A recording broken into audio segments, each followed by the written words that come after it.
you know, when you got a crazy busy schedule, you gotta schedule stuff in when you can. So we're in the car.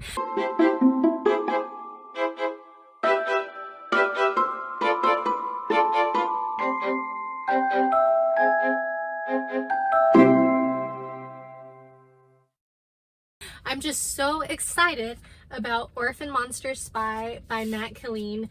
I finished it and I had to record because I'm just so excited and I can't get this book out of my head. So I didn't realize it was a World War II book, but it is yet another World War II book. This time it's got way more espionage though. It's way more emotional for different reasons. It's way more thriller. You know, I think the pull quote on the front, deeply disturbing and chillingly good, that was from Elizabeth Wein, who wrote Codename Verity.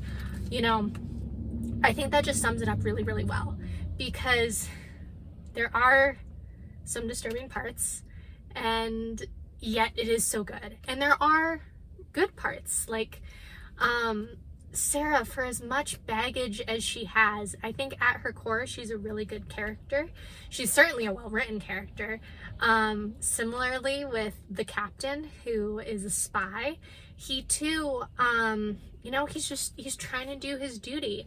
And I think at the end of the day, he does care about Sarah, even if sometimes he has a difficulty showing that, or maybe he doesn't show it in the way that Sarah necessarily wants. And even little Mouse, who, when I was telling one of my friends about this book, they were like, wait, but Sarah's at an all-girls Nazi school, so Mouse is a Nazi, right? Yes, she is, but she's also Sarah's first friend. She's really her only friend, because even though eventually, and now we're getting a little bit more into kind of the synopsis, even though eventually Sarah gets to be chummy, if you will, with some of the prestigious Ice Queen and her cronies, it's really a relationship out of not so much convenience, but out of necessity. And it's just very different from an actual meaningful relationship. So we're in 1940s Germany. Sarah has just woken up from a car crash and her mother is dead. She has nothing else to lose. She's frantic, her nose is broken, she's panicking. Along the way, trying to figure out what she's going to do, what her next steps are, she meets a British spy. And since she has nothing left to lose, she convinces him to let her work for him. He, meanwhile, and this is a fun little throwback to Hannah's War, knows Lise Meitner, who was the inspiration behind Hannah's War from a few weeks ago, or a few months ago at this point. And the British spy is like, oh my gosh, we need to stop the Nazis from developing nuclear physics to the point where they can make this massive bomb. And they call it the grapefruit bomb in this book. And so initially he says, Sarah, I need you to become friends with this girl so that I can get an invite to their house, so that I can infiltrate and find stuff and sabotage, yada, yada, yada. Well, after some drama, because I don't want to give too much away, it's up to Sarah to do said sabotage. And while she's there, oh my goodness, her time at the school is terrible. She constantly says that it's like an asylum run by other lunatics. There's this one teacher in particular who's just sadistic, and she beats the children. At one point I don't want to give too much away, but she's just incredibly violent. And then there's this other guy who is a former SA officer, and he's real creepy, and he has baggage, and he has this weird fascination with Sarah. Sarah, by the way, is undercover. She's going around by the name of Ursula. So for any of y'all wondering, like, how did this little Jewish girl infiltrate a Nazi girls' school and nobody suspects her? For one, some people do suspect her, but not very many, and we don't hear about that until later on. And two, nobody really has a reason to, because she's blonde-haired and she's running around by the name of Ursula, so pretty much everybody's none the wiser. So there is drama, and there is tragedy, and there's child abuse, and for those reasons, it will be a bit of a difficult read if you do choose to read it. But it's such a thrilling story. Colleen knows just how to sprinkle enough clues so that when some of those dramatic moments happen, you're just like, oh my gosh, is this going to happen? Oh! And I was doing that a lot. And you know, something that I also thought was really, really interesting about this book is that we get to actually see inside Sarah's psyche, like kind of a lot.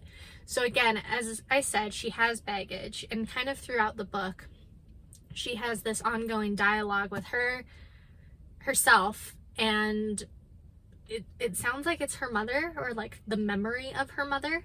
Essentially, it's an internal dialogue and this other voice, whether it's her mother or herself, whatever, kind of guides her through some really difficult moments, difficult, emotionally difficult, physically, technically, etc. So I thought that was really, really interesting, because even though I feel like a lot of books do internal monologues, I think it's just really clear that it's kind of like a stream of consciousness. This is not a stream of consciousness. This is like active problem solving, which I just thought was really cool. Something else that I thought was really cool was that Colleen sprinkles German throughout the book. Now, I know that there are a lot of bilingual books. I know there are a lot of books that sprinkle in other languages, but there's something about historical fiction, and particularly historical fiction about an event that many of us have grown up learning about possibly multiple times in school, where this added language element just gives it the sense of authenticity and the sense of credibility. Because I feel like with a lot of other World War II stories that I've read, especially the ones that are strictly in English and don't have any like sprinkling, smattering of any other language, it's almost as though the characters could exist in any story, but they just happen to be in a World War II setting. Whereas there is no doubt about this girl being in Germany. There's no doubt about this girl being frightened of Nazism and fascism and etc. So I thought that was just a really interesting choice that I really, really appreciated, because it just increased the believability of the story and some of the events within it. Now, even though Sarah is fictional, and even though arguably the only real person is Lise and we barely ever see her, I think, and this is something that Colleen makes note of in his author's note, I think this book is unique in the sense that it is very real.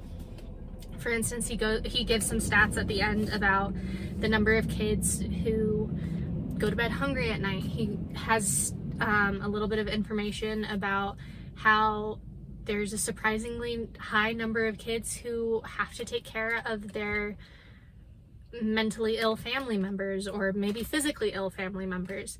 And so with that knowledge in mind, it really gives more perspective to this book than I think a lot of other books that I've read have. And so that was just really interesting as well.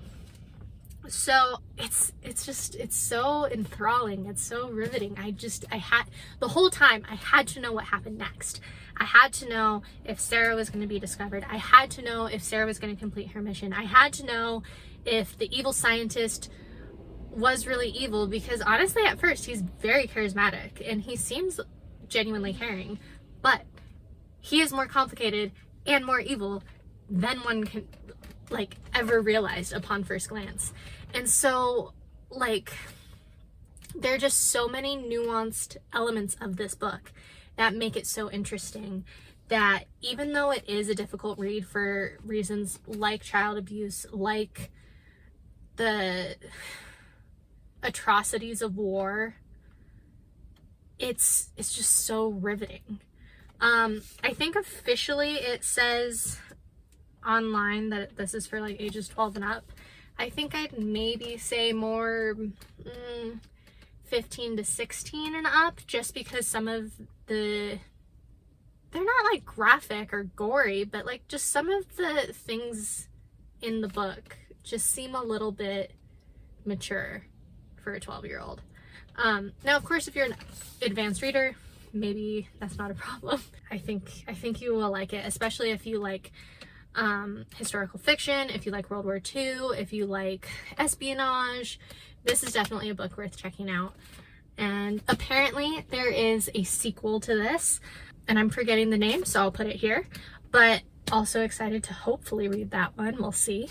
Next week, I'm partnering with Inkberry Books. This is A Sea Change by Will Burnett.